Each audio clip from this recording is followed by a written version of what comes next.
جی امی السلام علیکم. آپ کو بھی رمضان مبارک. اچھا، آپ سے جو پوچھا تھا آپ بالکل صحیح جواب دے رہی ہیں کہ اب بھی اتنا کرتی ہیں آپ. پتہ نہیں مجھے کیوں یقین سا نہیں آ رہا. خیر آپ کہہ رہی ہیں تو، لیکن اب بھی یقین کر نہیں رہا میں اس بات پہ کہ اب بھی اتنا کرتی ہیں. چلیے ٹھیک ہے، آپ اپنا خیال رکھیے. ٹھیک ہے امی، اللہ حافظ. السلام علیکم، میرا نام نوید ہے اور میں اپنی والدہ سے بات کر رہا تھا. میں اس وقت دلی میں ہوں اور لاک ڈاؤن سے پہلے میری والدہ میرے ہوم ٹاؤن چلی گئی تھی، میرے گاؤں، تو وہ وہاں پہ رہ رہی ہیں. آپ کو معلوم ہے میں اپنی امی سے کیا پوچھ رہا تھا؟ میں اپنی والدہ سے ہی سوال کر رہا تھا کہ بالکل صحیح بتائیے گا، اس وقت آپ مجھ سے دور ہیں، میں دلی میں ہوں، آپ یو پی میں ہیں، اب بھی آپ مجھ سے اتنا ہی پیار کرتی ہیں. تو حیرت کرنے لگی کہ پاگل ہو گئے ہو، یہ کیسا سوال ہے، اب بھی اتنا ہی کرتی ہوں. تو مجھے یقین نہیں آیا، تو پھر کہنے لگی کہ ارے نہیں، میں اب بھی اتنا ہی کرتی ہوں. اب پتہ نہیں کیوں ایسا کہہ رہی ہیں، مجھے تو یقین ہے نہیں. ہو رہی ہے اس بات پہ آپ کو حیرت کہ میں ایسے کیوں کہہ رہا ہوں؟ کیونکہ ماں ہیں، دور رہ کے بھی اتنا پیار کرتی ہوں گی.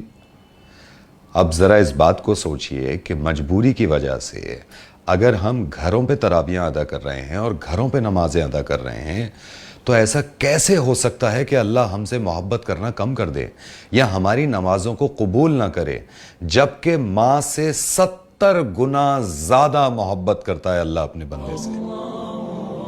میرے یعنی آر جے نوید کی طرف سے رمضان کی آپ کو بہت بہت مبارکباد. ذرا اس بات کو سوچئے گا کہ اللہ کی اس میں بھی کوئی مصلحت ہوگی کہ ہم اس رمضان گھروں میں تراویحاں ادا کریں، گھروں میں نمازیں پڑھیں، ورنہ ہماری کوئی حیثیت نہیں ہے کہ ہم خود کوئی کام کر سکیں.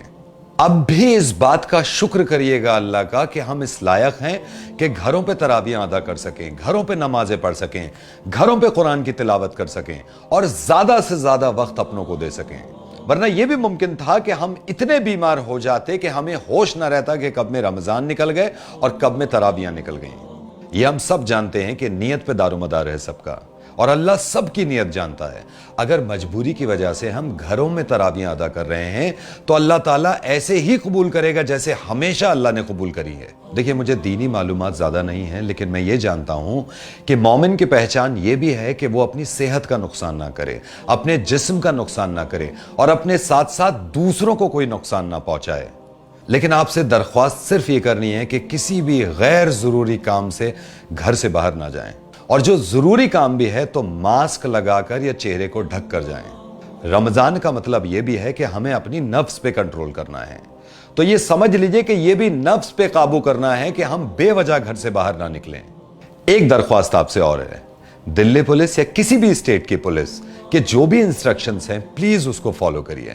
اس میسج کو بھی آپ خدمت خلق کی سمجھیے گا کہ یہ میسج آپ دوسروں تک پہنچائیں، اور اس بات کی دعا کریے گا کہ اللہ تعالیٰ خیریت کے ساتھ، عافیت کے ساتھ، صحت کے ساتھ ہماری زندگی میں بہت سارے رمضان اور تراویحاں لائے. آمین. دعا میں یاد رکھیے گا ایک بار پھر سے تہہ دل سے رمضان مبارک. اللہ حافظ.